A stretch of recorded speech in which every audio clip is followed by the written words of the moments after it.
भूमिका। अनादिकाल से ही मानव परम शांति, सुख व अमृत की खोज में लगा हुआ है। वह अपने सामर्थ्य के अनुसार प्रयत्न करता आ रहा है, लेकिन उसकी यह चाहत कभी पूर्ण नहीं हो पा रही है। ऐसा इसलिए है कि उसे इस चाहत को प्राप्त करने के मार्ग का पूर्ण ज्ञान नहीं है।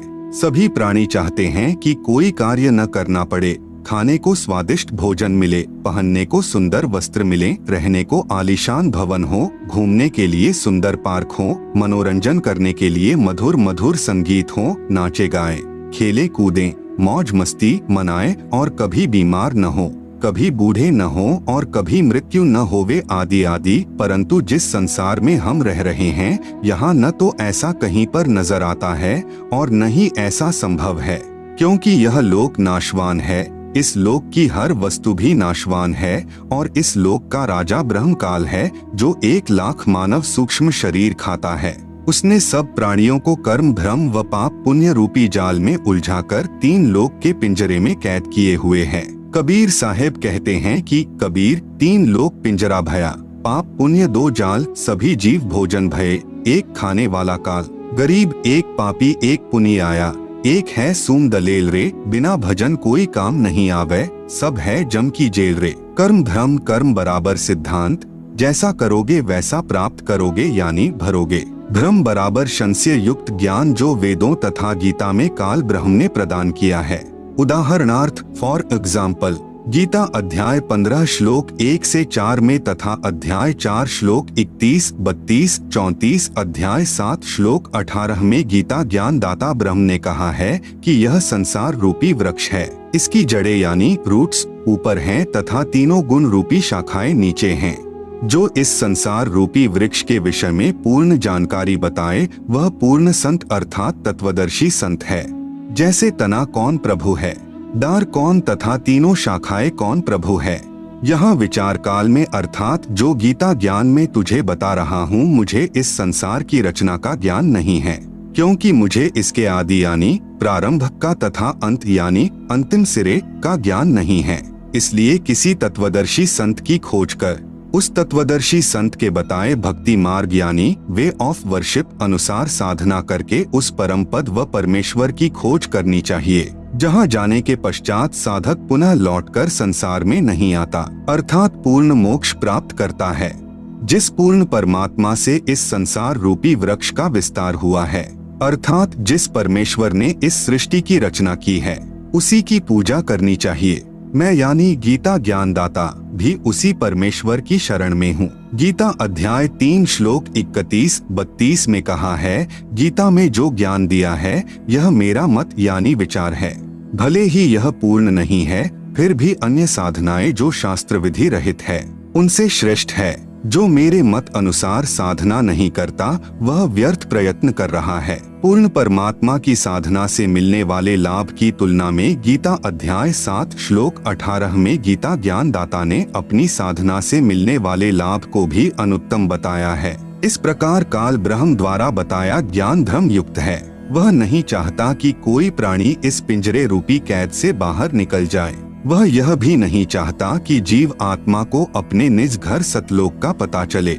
इसलिए वह अपनी त्रिगुणी माया से हर जीव को भ्रमित किए हुए है। फिर मानव को ये उपरोक्त चाहत कहाँ से उत्पन्न हुई है? यहाँ ऐसा कुछ भी नहीं है। यहाँ हम सबने मरना है, सब दुखी व अशांत हैं। जिस स्थिति को हम यहाँ प्राप्त करना चाहते हैं, ऐसी स्थिति में हम अपने निज घर सतलोक में रहते थे। काल ब्रह्म के लोक में स्व इच्छा से आकर फंस गए और अपने निज घर का रास्ता भूल गए। कबीर साहेब कहते हैं कि इच्छा रूपी खेलन आया, ताते सुख सागर नहीं पाया। इस काल ब्रह्म के लोक में शांति व सुख का नामो निशान भी नहीं है। त्रिगुणी माया से उत्पन्न काम, क्रोध, लोभ, मोह, अहंकार, राग, द्वेष, हर्ष, शोक, लाभ, हानि, मान, बड़ाई रूपी अवगुण हर जीव को परेशान किए हुए हैं। यहाँ एक जीव दूसरे जीव को मार कर खा जाता है, शोषण करता है, इज्जत लूट लेता है, धन लूट लेता है, शांति छीन लेता है। यहाँ पर चारों तरफ आग लगी है। यदि आप शांति से रहना चाहोगे तो दूसरे आपको नहीं रहने देंगे। आपके न चाहते हुए भी चोर चोरी कर ले जाता है, डाकू डाका डाल ले जाता है, दुर्घटना घट जाती है, किसान की फसल खराब हो जाती है, व्यापारी का व्यापार ठप हो जाता है, राजा का राज छीन लिया जाता है, स्वस्थ शरीर में बीमारी लग जाती है, अर्थात यहाँ पर कोई भी वस्तु सुरक्षित नहीं। राजाओं के राज, इज्जतदार की इज्जत, धनवान का धन, ताकतवर की ताकत और यहाँ तक कि हम सभी के शरीर भी अचानक छीन लिए जाते हैं।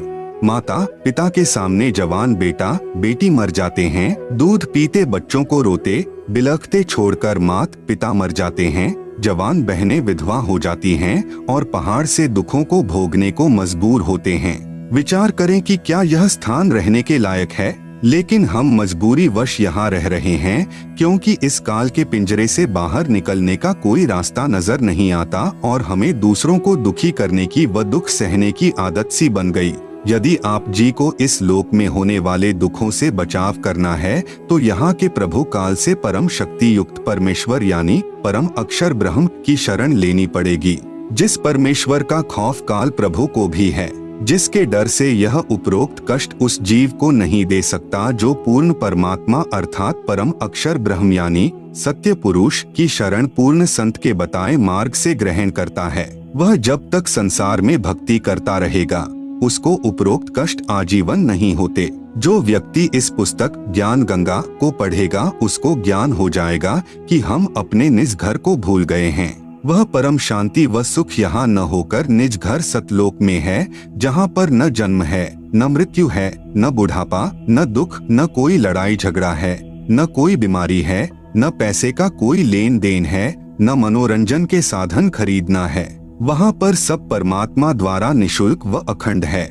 बंदी छोड़ गरीबदास जी महाराज की वाणी में प्रमाण है कि बिन ही मुख सारंग राग सुन, बिन ही तंती तार, बिना सुर अलगोजे बजै, नगर नाच घुमा, घंटा बाजै ताल नग, मंजीरे डफ झांझ, मुरली मधुर सुहावनी, निस्बासर और सांझ, बीन बिहंगम बाझी, तरक तंबूरे तीर, राग खंड नहीं होत है, बंध्या रहत समीर, तरक नहीं तोरा नहीं, ना ही कशीस कबाब, अमृत प्याले मध पीवे, जो भाटी चवै शराब, मतवाले मस्तानपुर, गली गली गुलजार, संख शराबी फिरत हैं, चलो तास बाजार, संख संख पत्नी नाचें, गावे शब्द सुभान, चंद्र बदन सूरज मुखी, ना ही मान गुमा, संख हिंडोले नूर नग, झूले संत हजूर, तख्त धनी के पास कर, ऐसा मुलक जहूर, नदी नाव नाले बगै, छूटे फुहारे सुन्न, भरे होद सरवर सदा, नहीं पाप नहीं पुण्य, ना कोई भिक्षुक दान दे, ना कोई हार व्यवहार, ना कोई जन्मे मरे, ऐसा देश हमार, जहाँ संखो लहर मेहर की उपजय, कहर जहाँ नहीं कोई, दास गरीब अचल अविनाशी, सुख का सागर सोई। सतलोक में केवल एक रस परम शांति व सुख है। जब तक हम सतलोक में नहीं जाएंगे तब तक हम परम शांति, सुख व अमृतत्व को प्राप्त नहीं कर सकते। सतलोक में जाना तभी संभव है जब हम पूर्ण संत से उपदेश लेकर पूर्ण परमात्मा की आजीवन भक्ति करते रहें। इस पुस्तक ज्ञान गंगा के माध्यम से जो हम संदेश देना चाहते हैं उसमें किसी देवी देवता व धर्म की बुराई न करके सर्व पवित्र धर्म ग्रंथों में छुपे गूढ़ रहस्य को उजागर करके यथार्थ भक्ति मार्ग बताना चाहा है, जो कि वर्तमान के सर्व संत महंत व आचार्य गुरु साहिबान शास्त्रों में छिपे गूढ़ रहस्य को समझ नहीं पाए। परम पूज्य कबीर साहेब जी अपनी वाणी में कहते हैं कि वेद कतेब झूठे ना भाई, झूठे हैं सो समझे नाही, जिस कारण भक्त समाज को अपार हानि हो रही है। सब अपने अनुमान से व झूठे गुरुओं द्वारा बताई गई शास्त्र विरुद्ध साधना करते हैं, जिससे न मानसिक शांति मिलती है और न ही शारीरिक सुख, न ही घर व कारोबार में लाभ होता है और न ही परमेश्वर का साक्षात्कार होता है और न ही मोक्ष प्राप्ति होती है। यह सब सुख कैसे मिले तथा यह जानने के लिए कि मैं कौन हूँ, कहाँ से आया हूँ, क्यों जन्म लेता हूँ, क्यों मरता हूँ और क्यों दुख भोगता हूँ, आखिर यह सब कौन करवा रहा है और परमेश्वर कौन है, कैसा है, कहाँ है तथा कैसे मिलेगा, और ब्रह्मा विष्णु और शिव के माता पिता कौन हैं और किस प्रकार से काल ब्रह्म की जेल से छुटकारा पाकर अपने निज घर यानी सतलोक में वापस जा सकते हैं। यह सब इस पुस्तक के माध्यम से दर्शाया गया है ताकि इसे पढ़कर आम भक्तात्मा का कल्याण संभव हो सके। यह पुस्तक सतगुरु रामपाल जी महाराज के प्रवचनों का संग्रह है जो कि सदग्रंथों में लिखे तथ्यों पर आधारित है। हमें पूर्ण विश्वास है कि जो पाठक जन रुचि व निष्पक्ष भाव से पढ़कर अनुसरण करेगा उसका कल्याण संभव है। आत्म प्राण उद्धार ही ऐसा धर्म नहीं और कोटि अश्वमेघ यज्ञ सकल समाना भय। जीव उद्धार परम पुण्य ऐसा कर्म नहीं और मरुस्थल के मृगजों सब मर गए दौड़ दौड़। भावार्थ, यदि एक आत्मा को सतभक्ति मार्ग पर लगाकर उसका आत्म कल्याण करवा दिया जाए तो करोड़ अश्वमेघ यज्ञ का फल मिलता है और उसके बराबर कोई भी धर्म नहीं है। जीवात्मा के उद्धार के लिए किए गए कार्य अर्थात सेवा से श्रेष्ठ कोई भी कार्य नहीं है। अपने पेट भरने के लिए तो पशु पक्षी भी सारा दिन भ्रमते हैं, उसी तरह वह व्यक्ति है जो परमार्थी कार्य नहीं करता। परमार्थी कर्म सर्वश्रेष्ठ सेवा जीव कल्याण के लिए किया कर्म है। जीव कल्याण का कार्य न करके सर्व मानव मरुस्थल के हिरण की तरह दौड़ दौड़ कर मर जाते हैं, जिसे कुछ दूरी पर जल ही जल दिखाई देता है और वहां दौड़ कर जाने पर थल ही प्राप्त होता है। फिर कुछ दूरी पर थल का जल दिखाई देता है, अंत में उस हिरण की प्यास से ही मृत्यु हो जाती है। ठीक इसी प्रकार जो प्राणी इस काल लोक में जहां हम रह रहे हैं वे उस हिरण के समान सुख की आशा करते हैं, जैसे निसंतान सोचता है संतान होने पर सुखी हो जाऊंगा। संतान वालों से पूछे तो उनकी अनेकों समस्याएं सुनने को मिलेंगी। निर्धन व्यक्ति सोचता है कि धन हो जाए तो मैं सुखी हो जाऊं। जब धनवानों की कुशल जानने के लिए प्रश्न करोगे तो ढेर सारी परेशानियां सुनने को मिलेंगी। कोई राज्य प्राप्ति से सुख मानता है, यह उसकी महाभूल है। राजा यानी मंत्री, मुख्यमंत्री, प्रधानमंत्री, राष्ट्रपति को स्वप्न में भी सुख नहीं होता। जैसे 4-5 सदस्यों के परिवार का मुखिया अपने परिवार के प्रबंध में कितना परेशान रहता है, राजा तो एक क्षेत्र का मुखिया होता है, उसके प्रबंध में सुख स्वप्न में भी नहीं होता। राजा लोग शराब पीकर कुछ गम भुलाते हैं, माया इकट्ठा करने के लिए जनता से कर यानी टैक्स लेते हैं। फिर अगले जन्मों में जो राजा सत्य भक्ति नहीं करते, पशु योनियों को प्राप्त होकर प्रत्येक व्यक्ति से वसूले कर यानी टैक्स को उनके पशु बनकर लौटाते हैं।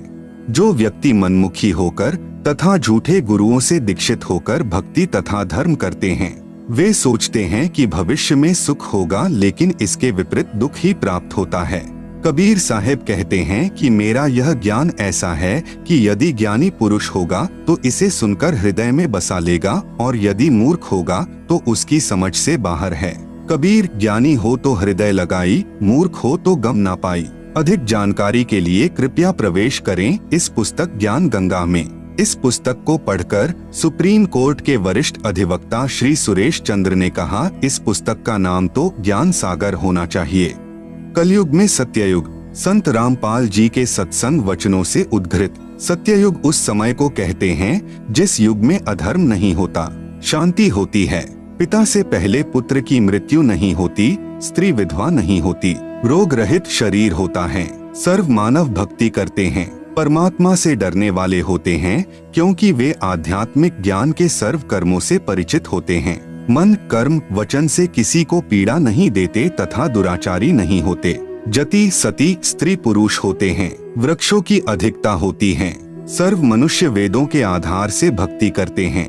वर्तमान में कलयुग है, इसमें अधर्म बढ़ चुका है। कलयुग में मानव की भक्ति के प्रति आस्था कम हो जाती है, या तो भक्ति करते ही नहीं, यदि करते हैं तो शास्त्र विधि त्याग कर मनमानी भक्ति करते हैं, जो श्रीमद् भगवत गीता अध्याय 16 श्लोक 23-24 में वर्जित हैं, जिस कारण से परमात्मा से जो लाभ वांछित होता है वह प्राप्त नहीं होता।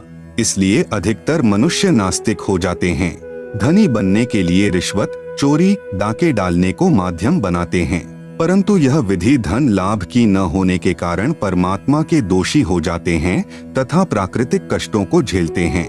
परमेश्वर के विधान को मानव भूल जाता है कि किस्मत से अधिक प्राप्त नहीं हो सकता। यदि अन्य अवैध विधि से धन प्राप्त कर लिया तो वह रहेगा नहीं। जैसे एक व्यक्ति अपने पुत्र को सुखी देखने के लिए अवैध विधि से धन प्राप्ति करता था, कुछ दिनों पश्चात उसके पुत्र के दोनों गुर्दे खराब हो गए। जैसे तैसे करके गुर्दे बदलवाए 3 लाख रुपए खर्च हुआ। जो धन अवैध विधि से जोड़ा था वह सर्व खर्च हो गया तथा कुछ रुपए कर्जा भी हो गया। फिर लड़के का विवाह किया। 6 महीने के पश्चात बस दुर्घटना में इकलौता पुत्र मृत्यु को प्राप्त हुआ। अब न तो पुत्र रहा और न ही अवैध विधि से अर्जित किया गया धन। शेष क्या रहा? अवैध विधि से धन संग्रह करने में किए हुए पाप जो अभी शेष हैं, उनको भोगने के लिए जिससे पैसे ऐंठे थे, उनका पशु यानी गधा, बैल, गाय बनकर पूरे करेगा।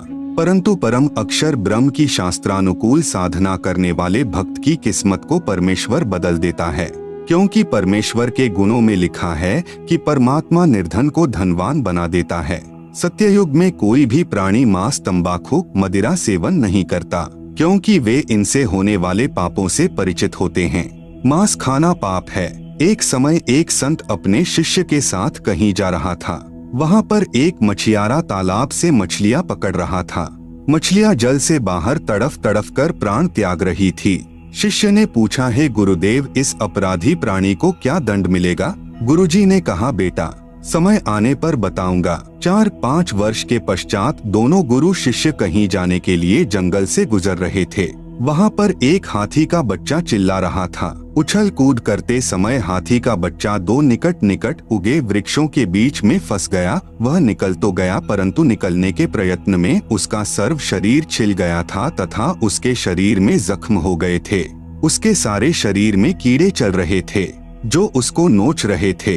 वह हाथी का बच्चा बुरी तरह चिल्ला रहा था। शिष्य ने गुरुजी से पूछा कि हे गुरुदेव, यह प्राणी कौन से पाप का दंड भोग रहा है? गुरुदेव ने कहा, पुत्र, यह वही मछियारा है जो उस शहर के बाहर जलाशय से मछलियां निकाल रहा था। मदिरा यानी शराब पीना कितना पाप है। शराब पीने वाले को 70 जन्म कुत्ते के भोगने पड़ते हैं। मल मूत्र खाता पीता फिरता है। अन्य कष्ट भी बहुत सारे भोगने पड़ते हैं तथा शराब शरीर में भी बहुत हानि करती है। शरीर के 4 महत्वपूर्ण अंग होते हैं, फेफड़े, लीवर, गुर्दे तथा हृदय। शराब इन चारों को क्षति पहुंचाती है। शराब पीकर मानव न रहकर पशु तुल्य गतिविधि करने लगता है। कीचड़ में गिर जाना, कपड़ों में मलमूत्र तथा वमन कर देना, धन हानि, मान हानि, घर में अशांति आदि मदिरा पान के कारण होते हैं। मदिरा सत्ययुग में प्रयोग नहीं होती। सत्ययुग में सर्व मानव परमात्मा के विधान से परिचित होते हैं, जिस कारण सुख का जीवन व्यतीत करते हैं। गरीब मदिरा पीवे कड़वा पानी, 70 जन्म स्वान के जानी। दुराचार करना कितना पाप है। परद्वारा स्त्री का खोले, 70 जन्म अंधा हो डोले। पूज्य कबीर परमेश्वर जी ने बताया है कि जो व्यक्ति किसी परस्त्री के साथ दुष्कर्म करता है तो वह 70 जन्म अंधे का जीवन भोगता है। बुद्धिमान व्यक्ति ऐसी आफत कभी मोल नहीं लेता। मूर्ख ही ऐसा कार्य करता है। जैसे आग में हाथ डालने का अर्थ मौत मोल लेना है। जैसे कोई व्यक्ति किसी अन्य के खेत में बीज डालता है तो वह महामूर्ख है। बुद्धिमान व्यक्ति ऐसा कभी नहीं कर सकता। वैश्यागमन को ऐसा जानो जैसे कुर्डियों पर गेहूं का बहुमूल्य बीज का थैला भर कर डालाए। यह क्रिया बुद्धिमान व्यक्ति नहीं कर सकता, या तो महामूर्ख या शराबी निर्लज अर्थात घंड व्यक्ति ही किया करता है। विचारणीय विषय है कि जो पदार्थ शरीर से नाश होते हुए आनंद का अनुभव कराता है, यदि वह शरीर में सुरक्षित रखा जाए तो कितना आनंद देगा। दीर्घायु, स्वस्थ शरीर, स्वस्थ मस्तिष्क, शूरवीरता तथा स्फूर्ति प्रदान करता है। जिस पदार्थ से अनमोल बच्चा प्राप्त होता है, उसका नाश करना बच्चे की हत्या करने तुल्य है। इसलिए दुराचार तथा अनावश्यक भोग विलास वर्जित है। तंबाकू सेवन कितना पाप है। परमेश्वर कबीर जी ने बताया है, सुरापान मध मांसाहारी, गमन करे भोगे पर नारी, 70 जन्म कटत हैं, शीशम साक्षी साहिब है जगदीशम। पर द्वारा स्त्री का खोले, 70 जन्म अंधा हो डोले। 100 नारी जारी करे, सुरापान 100 बार, एक चिलम हुक्का भरे, डूबे काली धार। जैसे कि ऊपर वर्णन किया है कि एक बार शराब पीने वाला 70 जन्म कुत्ते का जीवन भोगता है, फिर मल मूत्र खाता पीता फिरता है। परस्त्री गमन करने वाला 70 जन्म अंधे के भोगता है। मांस खाने वाला भी महाकष्ट का भागी होता है। उपरोक्त सर्व पाप 100 बार करने वाले को जो पाप होता है, वह एक बार हुक्का पीने वाले अर्थात तंबाकू सेवन करने वाले को सहयोग देने वाले को होता है। तंबाकू सेवन करने वाले हुक्का, सिगरेट, बीड़ी या अन्य विधि से सेवन करने वाले तंबाकू खाने वालों को क्या पाप लगेगा? घोर पाप का भागी होगा। एक व्यक्ति जो तंबाकू सेवन करता है जब वह हुक्का या बीड़ी सिगरेट पीकर धुआं छोड़ता है तो वह धुआं उसके छोटे छोटे बच्चों के शरीर में प्रवेश करके हानि करता है। वे बच्चे फिर शीघ्र बुराई को ग्रहण करते हैं तथा उनका स्वास्थ्य भी बिगड़ जाता है। अवतार की परिभाषा। अवतार का अर्थ है ऊंचे स्थान से नीचे स्थान पर उतरना।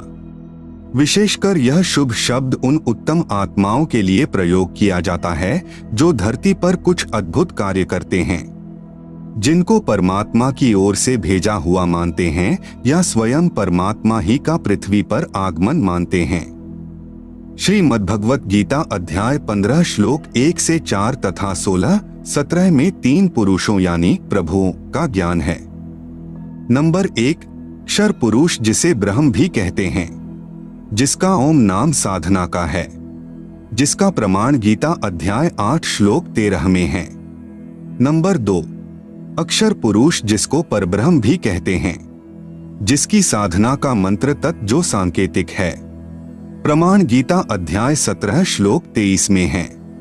नंबर 3, उत्तम पुरुष तू अन्य मतलब श्रेष्ठ पुरुष परमात्मा तो उपरोक्त दोनों पुरुषों यानी क्षर पुरुष तथा अक्षर पुरुष से अन्य है। वह परम अक्षर पुरुष है जिसे गीता अध्याय 8 श्लोक 1 के उत्तर में अध्याय 8 के श्लोक 3 में कहा है कि वह परम अक्षर ब्रह्म है। इसका जाप सत है जो सांकेतिक है। इसी परमेश्वर की प्राप्ति से साधक को परम शांति तथा सनातन परमधाम प्राप्त होगा। प्रमाण गीता अध्याय 18 श्लोक 62 में यह परमेश्वर यानी परम अक्षर ब्रह्म गीता ज्ञान दाता से भिन्न है। अधिक ज्ञान प्राप्ति के लिए कृपया पुस्तक धरती पर अवतार सतलोक आश्रम बरवाला से प्राप्त करें। अवतार 2 प्रकार के होते हैं, जैसे ऊपर कहा गया है। अब आप जी को पता चला कि मुख्य रूप से 3 पुरुष यानी प्रभु है, जिनका उल्लेख ऊपर कर दिया गया है। हमारे लिए मुख्य रूप से 2 प्रभुओं की भूमिका रहती है। नंबर 1, क्षर पुरुष यानी ब्रह्म जो गीता अध्याय 11 श्लोक 32 में अपने आप को काल कहता है। नंबर 2, परम अक्षर पुरुष यानी परम अक्षर ब्रह्म जिसके विषय में गीता अध्याय 8 श्लोक 3 तथा 8, 9, 10 में तथा गीता अध्याय 18 श्लोक 62 अध्याय 15 श्लोक 1 से 4 तथा 17 में कहा है। ब्रह्म यानी काल के अवतारों की जानकारी। गीता अध्याय 4 का श्लोक 7, यदा यदा हि धर्मस्य ग्लानिर्भवति भारत अभ्युत्थानमधर्मस्य तदात्मानं सृजाम्यहम्। यदा यदा हि धर्मस्य ग्लानिः भवति भारत अभ्युत्थानम् अधर्मस्य तदा आत्मानं सृजामि अहम्। अनुवाद भारत यानी हे भारत, यदा यदा यानी जब जब, धर्मस्य यानी धर्म की, ग्लानियः यानी हानि और अधर्मस्य यानी अधर्म की, अभ्युत्थानम यानी वृद्धि, भवति यानी होती है, तदा यानी तब, तब ही यानी ही, अहम यानी मैं, आत्मानम यानी अपना अंश, अवतार, सृजामि यानी रचता हूँ अर्थात उत्पन्न करता हूँ। जैसे श्रीमद् भगवत गीता अध्याय 4 श्लोक 7 में गीता ज्ञान दाता ने कहा है कि जब जब धर्म में घृणा उत्पन्न होती है, धर्म की हानि होती है तथा अधर्म की वृद्धि होती है, तो मैं काल यानी ब्रह्म यानी क्षर पुरुष अपने अंश अवतार सृजन करता हूँ अर्थात उत्पन्न करता हूँ। जैसे श्री रामचंद्र जी तथा श्री कृष्ण चंद्र जी को काल ब्रह्म ने ही पृथ्वी पर उत्पन्न किया था, जो स्वयं श्री विष्णु जी ही माने जाते हैं। इनके अतिरिक्त 8 अवतार और कहे गए हैं, जो श्री विष्णु जी स्वयं नहीं आते अपितु अपने लोक से अपने कृपा पात्र पवित्र आत्मा को भेजते हैं। वे भी अवतार कहलाते हैं। कहीं कहीं पर 25 अवतारों का भी उल्लेख पुराणों में आता है। काल ब्रह्म यानी क्षर पुरुष के भेजे हुए अवतार पृथ्वी पर बढ़े अधर्म का नाश कत्लेआम अर्थात संहार करके करते हैं। उदाहरण के रूप में श्री रामचंद्र जी तथा श्री कृष्णचंद्र जी, श्री परशुराम जी तथा श्री निहकलंक जी, जो अभी आना शेष है, जो कलयुग के अंत में आएगा। ये सर्व अवतार घोर संहार करके ही अधर्म का नाश करते हैं, अधर्मियों को मारकर शांति स्थापित करने की चेष्टा करते हैं। परंतु शांति की अपेक्षा अशांति ही बढ़ती है। जैसे श्री रामचंद्र जी ने रावण को मारने के लिए युद्ध किया, युद्ध में करोड़ों पुरुष मारे गए, जिनमें धर्मी तथा अधर्मी दोनों ही मारे गए। फिर उनकी पत्नियां तथा छोटे बड़े बच्चे शेष रहे, उनका जीवन नरक बन गया। विधवाओं को अन्य व्यक्तियों ने अपनी हवस का शिकार बनाया। निर्वाह की समस्या उत्पन्न हुई, आदि अनेकों अशांति के कारण खड़े हो गए। यही विधि श्री कृष्ण जी ने अपनाई थी, यही विधि श्री परशुराम जी ने अपनाई थी। इसी विधि से 10वां अवतार काल ब्रह्म यानी शर पुरुष द्वारा उत्पन्न किया जाएगा। उसका नाम निकलंक होगा। वह कलयुग के अंतिम समय में उत्पन्न होगा, जो राजा हरिश्चंद्र वाली आत्मा होगी। संभल नगर में श्री विष्णु दत्त शर्मा के घर में जन्म लेगा। उस समय सर्व मानव अत्याचारी अन्यायी हो जाएंगे, उन सर्व को मारेगा। उस समय जिन जिन मनुष्य में परमात्मा का डर होगा, कुछ सदाचारी होंगे, उनको छोड़ जाएगा, अन्य सर्व को मार डालेगा। यह विधि है ब्रह्म यानी कालक्षर पुरुष के अवतारों की अधर्म का नाश करने तथा शांति स्थापना करने की। परम अक्षर ब्रह्म अर्थात सत्य पुरुष के अवतारों की जानकारी। नंबर 1, परम अक्षर ब्रह्म स्वयं पृथ्वी पर प्रकट होता है। वह सहशरीर आता है, सहशरीर लौट जाता है। यह लीला वह परमेश्वर 2 प्रकार से करता है। नंबर 1, प्रत्येक युग में शिशु रूप में किसी सरोवर में कमल के फूल पर वन में प्रकट होता है। वहां से निसंतान दंपति उसे उठा ले जाते हैं। फिर लीला करता हुआ बड़ा होता है तथा आध्यात्मिक ज्ञान प्रचार करके अधर्म का नाश करता है। सरोवर के जल में कमल के फूल पर अवतरित होने के कारण परमेश्वर नारायण कहलाता है। नार यानी जल, आयन यानी आने वाला, अर्थात जल पर निवास करने वाला नारायण कहलाता है। नंबर 2, जब चाहे साधु संत जिंदा के रूप में अपने सत्यलोक से पृथ्वी पर आ जाते हैं तथा अच्छी आत्माओं को ज्ञान देते हैं। फिर वे पुण्यात्माएं भी ज्ञान प्रचार करके अधर्म का नाश करते हैं। वे भी परमेश्वर के भेजे हुए अवतार होते हैं। कलयुग में ज्येष्ठ शुदी पूर्णमासी संवत 1455 सन 1398 को कबीर परमेश्वर सत्यलोक से चलकर आए तथा काशी शहर के लहरतारा नामक सरोवर में कमल के फूल पर शिशु रूप में विराजमान हुए। वहां से नीरू तथा नीमा जो जुलाहा यानी धानक दंपति थे, उन्हें उठा लाए। शिशु रूपधारी परमेश्वर कबीरदेव यानी कबीर परमेश्वर ने 25 दिन तक कुछ भी आहार नहीं किया। नीरू तथा नीमा उसी जन्म में ब्राह्मण थे, श्री शिव जी के पुजारी थे। मुसलमानों द्वारा बलपूर्वक मुसलमान बनाए जाने के कारण जुलाहे का कार्य करके निर्वाह करते थे। बच्चे की नाजुक हालत देखकर नीमा ने अपने इष्ट शिव जी को याद किया। शिव जी साधु वेश में वहां आए तथा बालक रूप में विराजमान कबीर परमेश्वर को देखा। बालक रूप में कबीर साहेब जी ने कहा, है शिव जी इन्हें कहो एक कुंवारी गाय लाएं, वह आपके आशीर्वाद से दूध देगी। ऐसा ही किया गया। कबीर परमेश्वर के आदेशानुसार भगवान शिव जी ने कुंवारी गाय की कमर पर थपकी लगाई। उसी समय बछिया के थनों से दूध की धार बहने लगी। एक कोरा मिट्टी का छोटा घड़ा नीचे रखा। पात्र भर जाने पर दूध बंद हो गया। फिर प्रतिदिन पात्र थनों के नीचे करते ही बछिया के थनों से दूध निकलता। उसको परमेश्वर कबीर जी पिया करते थे। जुलाहे के घर परवरिश होने के कारण बड़े होकर परमेश्वर कबीर जी भी जुलाहे का कार्य करने लगे तथा अपनी अच्छी आत्माओं को मिले, उनको तत्व ज्ञान समझाया तथा स्वयं भी तत्व ज्ञान प्रचार करके अधर्म का नाश किया तथा जिन जिन को परमेश्वर जिंदा महात्मा के रूप में मिले उनको सच्चखंड यानी सत्यलोक में ले गए तथा फिर वापस छोड़ा। उनको आध्यात्मिक ज्ञान दिया तथा अपने से परिचित कराया। वे उस परमेश्वर यानी सत्य पुरुष के अवतार थे। उन्होंने भी परमेश्वर से प्राप्त ज्ञान के आधार से अधर्म का नाश किया। वे अवतार कौन कौन हुए हैं? नंबर 1 आदरणीय धर्मदास जी, नंबर 2 आदरणीय मलुकदास जी, नंबर 3 आदरणीय नानक देव साहेब जी, सिख धर्म के प्रवर्तक, नंबर 4 आदरणीय दादू साहेब जी, नंबर 5 आदरणीय गरीबदास साहेब जी गांव छुड़ानी जिला झज्जर हरियाणा वाले तथा नंबर 6 आदरणीय घीसा दास साहेब जी गांव खेखड़ा जिला मेरठ उत्तर प्रदेश वाले ये उपरोक्त सर्व अवतार परम अक्षर ब्रह्म यानी सत्य पुरुष के थे। अपना कार्य करके चले गए, अधर्म का नाश किया, जिस कारण से जनता में बहुत समय तक बुराई नहीं समाई। वर्तमान में संतों की कमी नहीं परंतु शांति का नाम नहीं। कारण यह है कि इन संतों की साधना शास्त्रों के विरुद्ध है, जिस कारण से समाज में अधर्म बढ़ता जा रहा है। इन पंथों और संतों को सैकड़ों वर्ष हो गए ज्ञान प्रचार करते हुए परंतु अधर्म बढ़ता ही जा रहा है।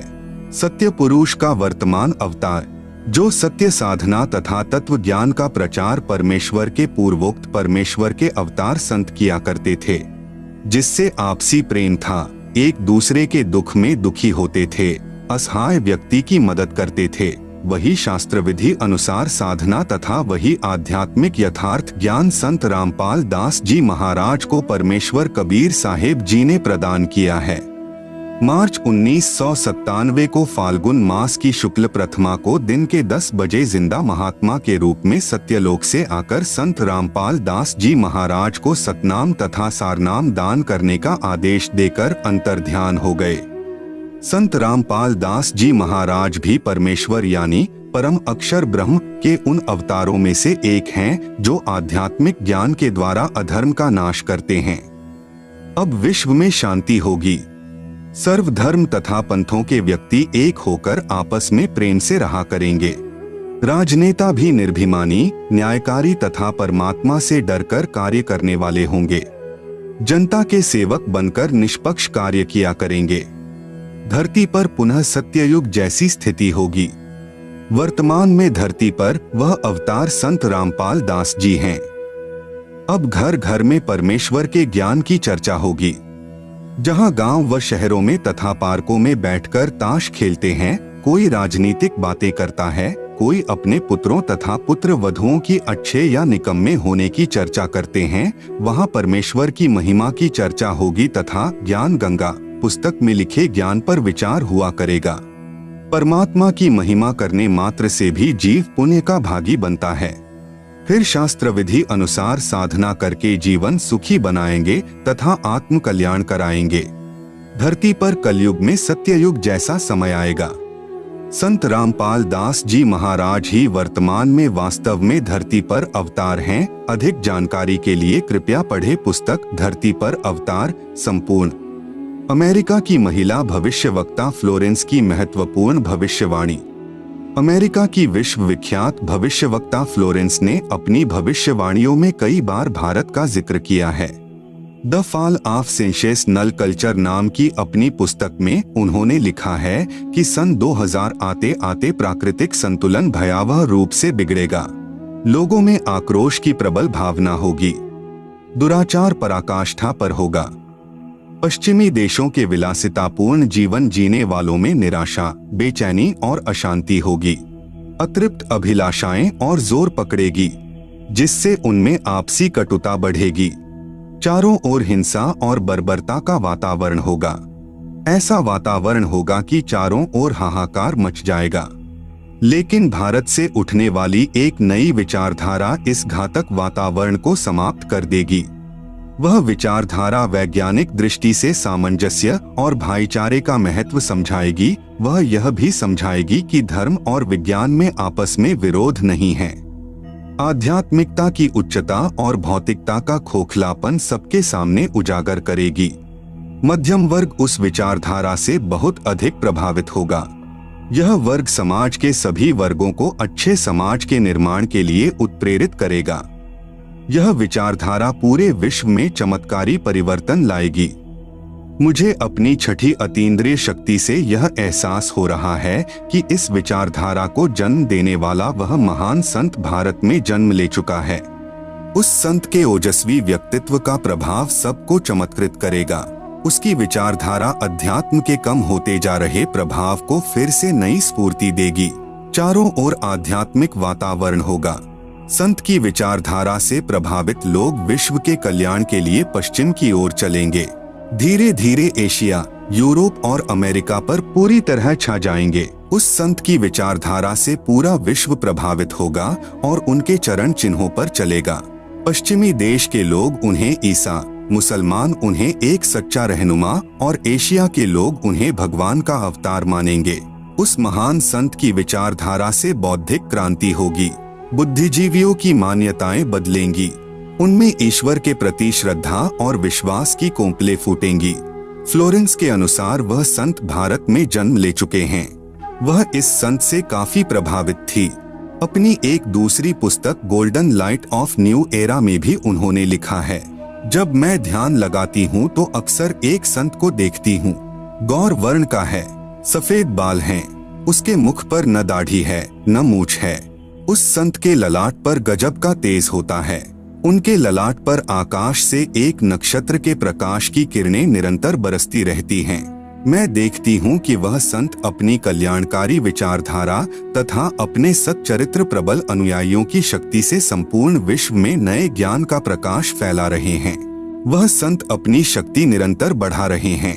उनमें इतनी शक्ति है कि वह प्राकृतिक परिवर्तन भी कर सकते हैं। वह अपना कार्य वैज्ञानिक ढंग से करेंगे। उनकी कृपा और प्रयत्नों से मानवीय सभ्यता में नई जागृति आएगी।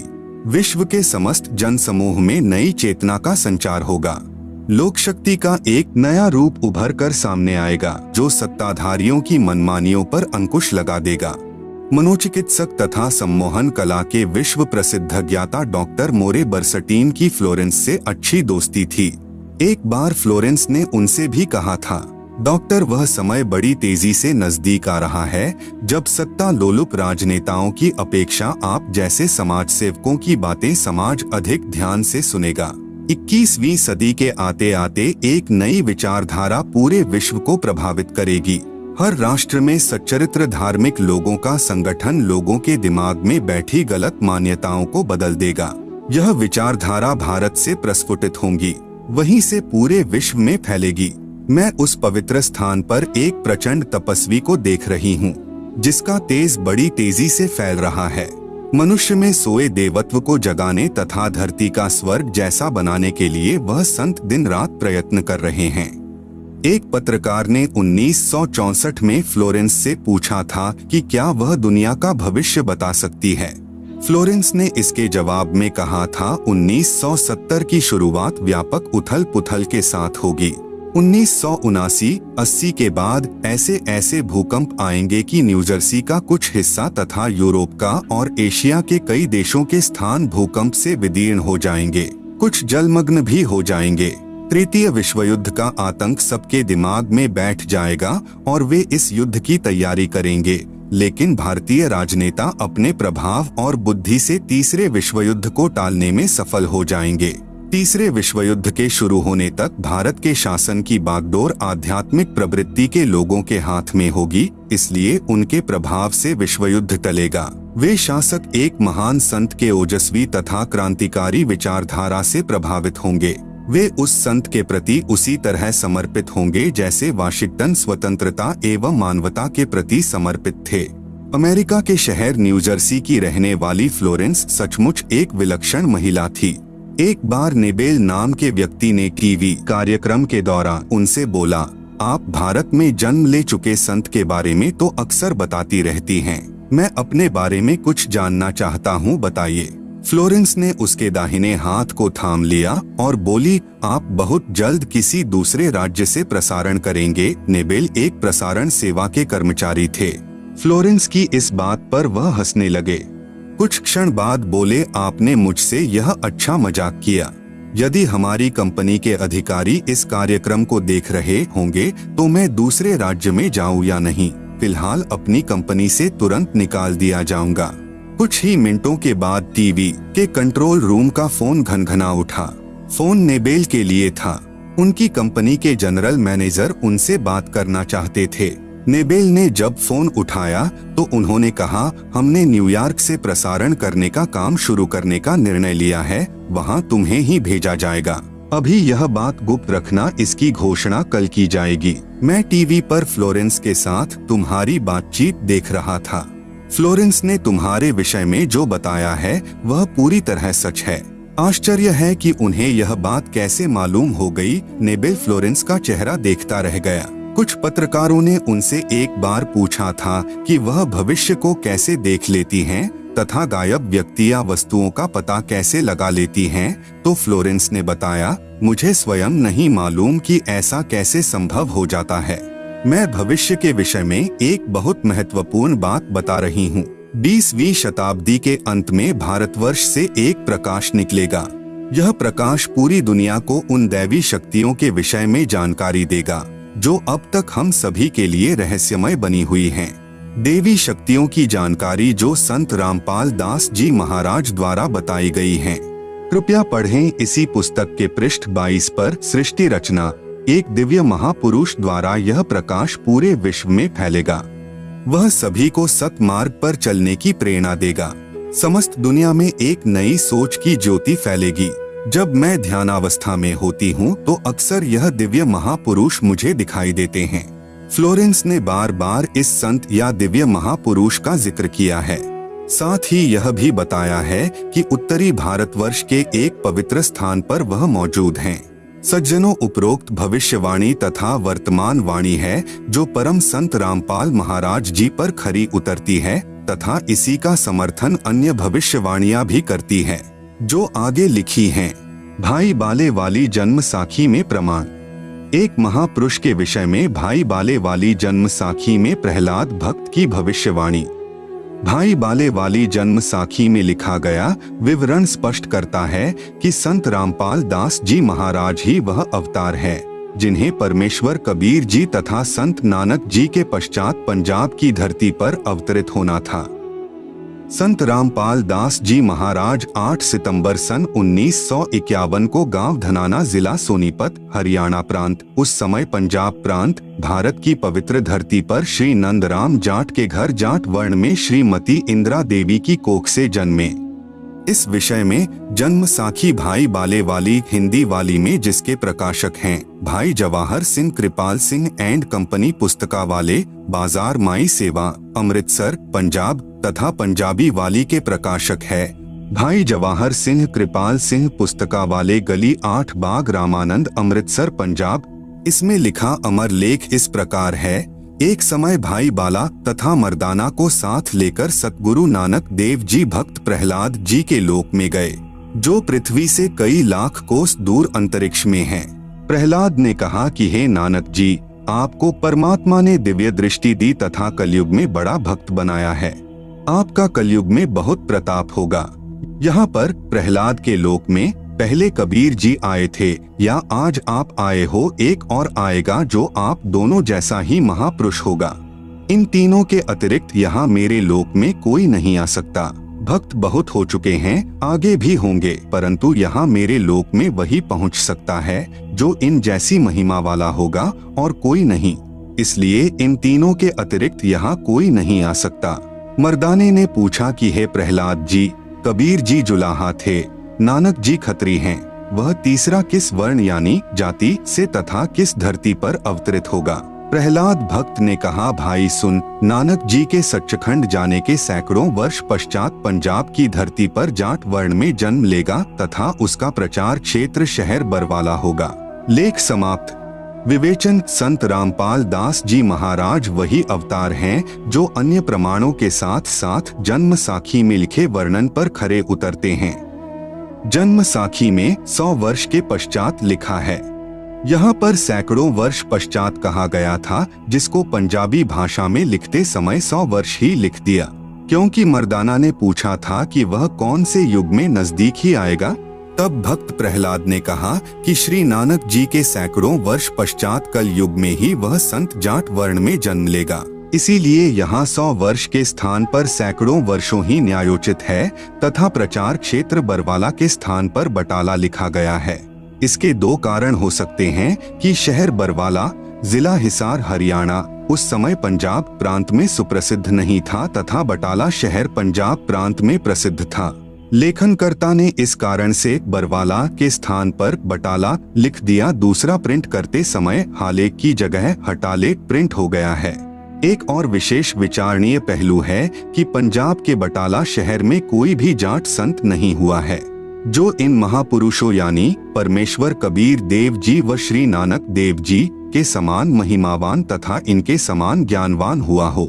इस आधार से तथा अन्य प्रमाणों के आधार से तथा इस जन्म साखी के आधार से स्पष्ट है कि वह तीसरे महापुरुष संत रामपाल दास जी महाराज हैं तथा इनका आध्यात्मिक ज्ञान भी इन दोनों महापुरुषों यानी परमेश्वर कबीर जी तथा श्री नानक देव जी से मेल खाता है। आप देखेंगे दोनों फोटो कापी जो जन्म साखी भाई बाले वाली जो कि एक पंजाबी भाषा में है तथा दूसरी हिंदी में है जो कि पंजाबी भाषा से ही अनुवादित है। इसमें कुछ प्रकरण ठीक नहीं लिखा है। जैसे पंजाबी भाषा में लिखा है कि जो इस जिहा कोई होवेगा ता एथे पहुँचेगा होरदा एथे पहुँचन दा कम नहीं, परंतु हिंदी वाली जन्म साखी में यह विवरण नहीं है जो बहुत महत्वपूर्ण है। इससे सिद्ध है कि लिखते समय कुछ प्रकरण बदल जाता है। फिर भी ढेर सारे प्रमाण जो इस पुस्तक में अन्य महापुरुषों के द्वारा संत रामपाल दास जी के विषय में कहे हैं वे भी इसी को प्रमाणित करते हैं। विशेष यदि कोई यह कहे कि जन्म साखी में लिखी व्याख्या संत गरीबदास जी गांव छुड़ानी वाले के लिए हैं, क्योंकि वे भी जाट जाति से थे तथा छुड़ानी गांव भी पहले पंजाब प्रांत के अंतर्गत आता था, यह भी उचित नहीं लगती, क्योंकि संत गरीबदास जी ने अपनी अमृतवाणी असुर निकंदन रमैणी में कहा है कि सतगुरु दिल्ली मंडल आयसी सूती धरनी सूम जगायसी। भावार्थ है कि संत गरीबदास जी के सतगुरु पूज्य कबीर साहेब जी थे। पुराना रोहतक जिला यानी सोनीपत, रोहतक तथा झज्जर को मिलाकर एक जिला रोहतक था, दिल्ली मंडल में लगता था। यह किसी राजा के अधीन नहीं था, अंग्रेजों के शासन काल में दिल्ली के अधीन था। संत गरीबदास जी ने स्पष्ट किया है कि सतगुरु यानी परमेश्वर कबीर जी दिल्ली मंडल में आएंगे, भक्तिहीन प्राणियों को जगाएंगे, सत्य भक्ति कराएंगे। ध्यान रहे कबीर सागर में काल के दूतों ने मिलावट करके सत्य को न जानकर अपनी अटकलबाजी से असत्य प्रमाण दिए हैं। उसका नाश करने के लिए परमेश्वर कबीर जी ने अपने अंश अवतार संत गरीबदास जी द्वारा यथार्थ ज्ञान प्रचार करवाया है, जो संत गरीबदास जी की अमृतवाणी रूप में है। इसी बात की पुष्टि कबीर सागर के संपादक कबीर पंथी श्री युगलानंद बिहारी जी की उस टिप्पणी से होती है जो उन्होंने अनुराग सागर तथा ज्ञान सागर की भूमिका में की है। कहा है कि कबीर पंथियों ने ही कबीर पंथ के ग्रंथों का नाश कर रखा है, अपने अपने मते अनुसार फेर बदल करके अपने मत को जोड़ा है। मेरे पास अनुराग सागर तथा ज्ञान सागर की कई प्रतियां रखी हैं, जिनमें से एक दूसरे से मेल नहीं खा रही हैं। संत रामपाल दास जी महाराज का जन्म श्री नंदराम जाट के घर 8 सितंबर 1951 को गांव धनाना जिला सोनीपत यानी उस समय जिला रोहतक में हुआ था, जो वर्तमान हरियाणा तथा पंजाब प्रांत मिलकर उस समय एक ही पंजाब प्रांत था। परमेश्वर कबीर जी ने भी कहा था कि जिस समय कलयुग 5500 वर्ष बीत चुका होगा, मैं गरीबदास वाले 12वें पंथ में आगे स्वयं आऊंगा। संत गरीबदास जी द्वारा मेरी यानी कबीर परमेश्वर की महिमा की वाणी प्रकट होगी तथा गरीबदास वाले 12वें पंथ तक के साधक मुझे आधार बनाकर वाणी को समझने की कोशिश करेंगे, परंतु वाणी को न समझकर सतनाम तथा सारनाम से वंचित रहने के कारण असंख्य जन्म तक सत्यलोक प्राप्ति नहीं कर सकते। उसी 12वें पंथ यानी गरीबदास जी वाले पंथ में मैं यानी परमेश्वर कबीर जी ही स्वयं चलकर आऊंगा। तब संत गरीबदास जी द्वारा प्रकट की गई वाणी को मैं यानी कबीर परमेश्वर प्रकट होकर समझाऊंगा। इससे सिद्ध हुआ कि जन्म साखी में जिस जाट संत के विषय में कहा है, निर्विवाद रूप से वह संत रामपाल दास जी महाराज जी ही हैं। फिर भी हम संत गरीबदास जी का विशेष आदर करते हैं, क्योंकि उन्होंने परमेश्वर कबीर जी का अमर संदेश सुनाया है। यदि कोई भ्रम उत्पन्न करे कि 10 गुरु साहिबानों में से भी किसी की ओर संकेत हो सकता है, इसके लिए स्मरण रहे कि 10 सिख गुरु साहिबानों में से कोई भी जाट वर्ण से नहीं थे। दूसरे सिख गुरु श्री अंगद देव जी खत्री थे, तीसरे गुरु जी श्री अमरदास जी भी खत्री थे, चौथे गुरु जी श्री रामदास जी खत्री थे तथा 5वें गुरु जी श्री अर्जुन देव जी से लेकर 10वें तथा अंतिम श्री गुरु गोविंद सिंह जी तक श्री गुरु रामदास जी की संतान अर्थात खत्री थे। फिर भी हम सभी सिख गुरु साहिबानों का विशेष आदर करते हैं। संत रामपाल दास जी महाराज कहते हैं, जीव हमारी जाति है, मानव धर्म हमारा। हिंदू मुस्लिम सिख ईसाई धर्म नहीं कोई न्यारा। परमेश्वर कबीर जी ने कहा है, जाति ना पूछो संत की, पूछ लीजिए ज्ञान। मोल करो तलवार का, पड़ी रहें दो म्यान। कृपया प्रमाण के लिए देखें फोटो कॉपी जन्म साखी पंजाबी गुरुमुखी पंजाबी भाषा वाली तथा हिंदी वाली दोनों में आप जी सहज में समझ सकते हो कि वास्तविकता क्या है। जन्म साखियों के प्रकाशक हैं भाई जवाहर सिंह कृपाल सिंह, अमृतसर पंजाब। कृपया देखें फोटो कॉपी जन्म साखी भाई बाले वाली पंजाबी भाषा वाली के पृष्ठ 272 की। कृपया देखें फोटो कॉपी जन्म साखी भाई बाले वाली के पृष्ठ 273 की। कृपया देखें फोटो कॉपी जन्म साखी भाई बाले वाली हिंदी वाली के पृष्ठ 305 की। प्रश्न 1, संस्कृत के विद्वान शास्त्री ने कहा कि आपके गुरु संत रामपाल दास जी महाराज संस्कृत नहीं पढ़े हैं। आप कहते हो कि उन्होंने श्रीमद्भगवत गीता का यथार्थ अनुवाद करके भक्तों को बताते हैं। यह कभी नहीं हो सकता। उत्तर, संत रामपाल दास जी महाराज के भक्त ने उत्तर दिया, शास्त्री जी उसी को परमेश्वर का अवतार कहते हैं, जो भाषा का ज्ञान न होते हुए यथार्थ अनुवाद कर दें। क्योंकि परमेश्वर सर्वज्ञ है, उन्हीं गुणों से युक्त उसका भेजा हुआ अवतार होता है। वह अवतार संत रामपाल दास जी महाराज जी हैं। आप तो केवल वेदों और गीता के अनुवाद से अचंभित हैं। संत रामपाल दास जी महाराज ने तो बाइबल तथा कुरान को यथार्थ रूप में बताया है, जिसे ईसाई धर्म के वर्तमान के फादर व पादरी तथा मुसलमान धर्म के मुल्ला व काजी भी नहीं समझ सके। आप सुन रहे हैं जगत गुरु तत्वदर्शी संत रामपाल जी महाराज द्वारा लिखित पुस्तक ज्ञान गंगा का पेज नंबर 1, भक्ति मर्यादा। जीव हमारी जाति है, मानव धर्म हमारा। हिंदू मुस्लिम सिख ईसाई धर्म नहीं कोई न्यारा।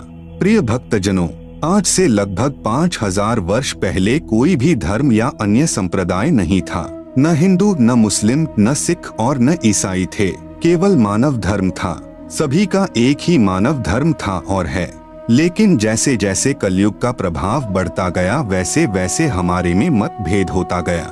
कारण सिर्फ यही रहा कि धार्मिक कुल गुरुओं द्वारा शास्त्रों में लिखी हुई सच्चाई को दबा दिया गया। कारण चाहे स्वार्थ हो या ऊपरी दिखावा, जिसके परिणाम स्वरूप आज एक मानव धर्म के 4 धर्म और अन्य अनेक संप्रदाय बन चुकी हैं, जिसके कारण आपस में मतभेद होना स्वाभाविक ही है। सभी का प्रभु भगवान राम, अल्लाह, रब, गॉड, खुदा, परमेश्वर एक ही है।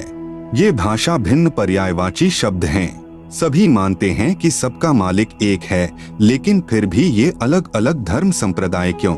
यह बात बिल्कुल ठीक है कि सबका मालिक रब, खुदा, अल्लाह, गॉड, राम, परमेश्वर एक ही है, जिसका वास्तविक नाम कबीर है और वह अपने सतलोक, सतधाम, सच्चखंड में मानव सदृश स्वरूप में आकार में रहता है। लेकिन अब हिंदू तो कहते हैं कि हमारा राम बड़ा है, मुस्लिम कहते हैं कि हमारा अल्लाह बड़ा है, ईसाई कहते हैं कि हमारा ईसा मसीह बड़ा और सिख कहते हैं कि हमारे गुरु नानक साहेब जी बड़े हैं। ऐसे कहते हैं जैसे 4 नादान बच्चे कहते हैं कि यह मेरा पापा, दूसरा कहेगा यह मेरा पापा है, तेरा नहीं है, तीसरा कहेगा यह तो मेरा पिताजी है जो सबसे बड़ा है, और फिर चौथा कहेगा कि अरे नहीं नादानो, यह मेरा डैडी है, तुम्हारा नहीं है, जबकि उन चारों का पिता वही एक ही है। इन्हीं नादान बच्चों की तरह आज हमारा मानव समाज लड़ रहा है। कोई कहे हमारा राम बड़ा है, कोई कहे खुदाई रे, कोई कहे हमारा ईसा मसीह बड़ा। ये बांटा रहे लगाई रे, जबकि हमारे सभी धार्मिक ग्रंथों व शास्त्रों में उस एक प्रभु, मालिक, रब, खुदा, अल्लाह, राम, साहेब, गॉड, परमेश्वर की प्रत्यक्ष नाम लिखकर महिमा गाई है कि वह एक मालिक प्रभु कबीर साहेब है, जो सतलोक में मानव सदृश स्वरूप में आकार में रहता है। वेद, गीता, कुरान, बाइबल और गुरु ग्रंथ साहेब ये सब लगभग मिलते जुलते ही हैं। यजुर्वेद के अध्याय 5 के श्लोक नंबर 32 में, सामवेद के मंत्र नंबर 1400-822 में, अथर्ववेद के कांड नंबर 4 के अनुवाक 1 के श्लोक नंबर 7, ऋग्वेद के मंडल 1 अध्याय 1 के सुक्त 11 के श्लोक नंबर 4 में कबीर नाम लिखकर बताया है कि पूर्ण ब्रह्म कबीर है जो सतलोक में आकार में रहता है। आप सुन रहे हैं जगत गुरु तत्वदर्शी संत रामपाल जी महाराज द्वारा लिखित पुस्तक ज्ञान गंगा का पेज नंबर 2। गीता जी चारों वेदों का संक्षिप्त सार है। गीता जी भी उसी सतपुरुष पूर्ण ब्रह्म कबीर की तरफ इशारा करती है। गीता जी के अध्याय 15 के श्लोक नंबर 16, 17, अध्याय 18 के श्लोक नंबर 46, 61, 62, अध्याय 8 के श्लोक नंबर 3, 8 से 10 तथा 22 में, अध्याय 15 के श्लोक नंबर 1, 2, 3, 4 में उसी पूर्ण परमात्मा की भक्ति करने का इशारा किया है। श्री गुरु ग्रंथ साहिब पृष्ठ नंबर 24 पर और पृष्ठ नंबर 721 पर नाम लिखकर कबीर साहेब की महिमा गाई है। इसी प्रकार कुरान और बाइबल एक ही शास्त्र समझो। दोनों लगभग एक ही संदेश देते हैं कि उस कबीर अल्लाह की महिमा बयान करो जिसकी शक्ति से ये सब सृष्टि चलायमान है। कुरान शरीफ में सूरत फुरकानी नंबर 25 की आयत नंबर 52 से 59 तक में कबीरन, खबीरा, कबीरू आदि शब्द लिखकर उसी एक कबीर अल्लाह की पाकी बयान की हुई है कि ऐ पैगंबर मोहम्मद उस कबीर अल्लाह की पाकी बयान करो जो 6 दिन में अपनी शक्ति से सृष्टि रचकर 7वें दिन तख्त पर जा बिराजा अर्थात सतलोक में जाकर विश्राम किया। वह अल्लाह प्रभु कबीर है।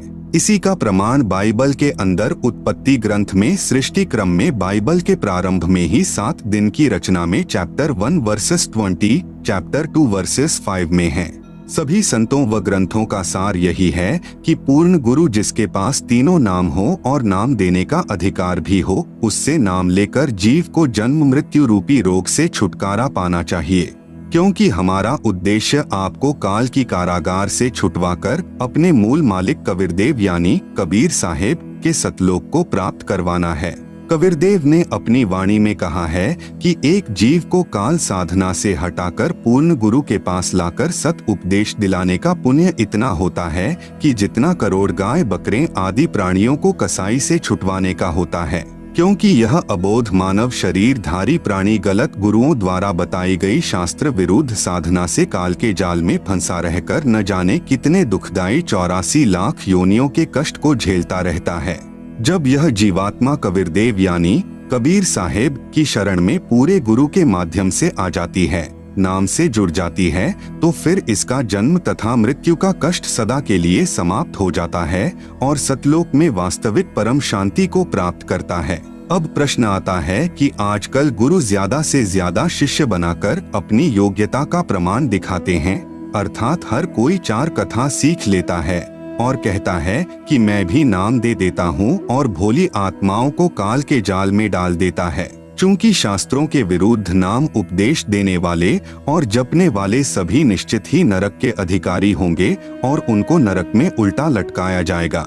यह कथन शास्त्र यानी गीता, वेद व सर्व ग्रंथ ही बताते हैं। इसी कथन को सिद्ध करने के लिए एक संक्षिप्त कथा बताता हूँ।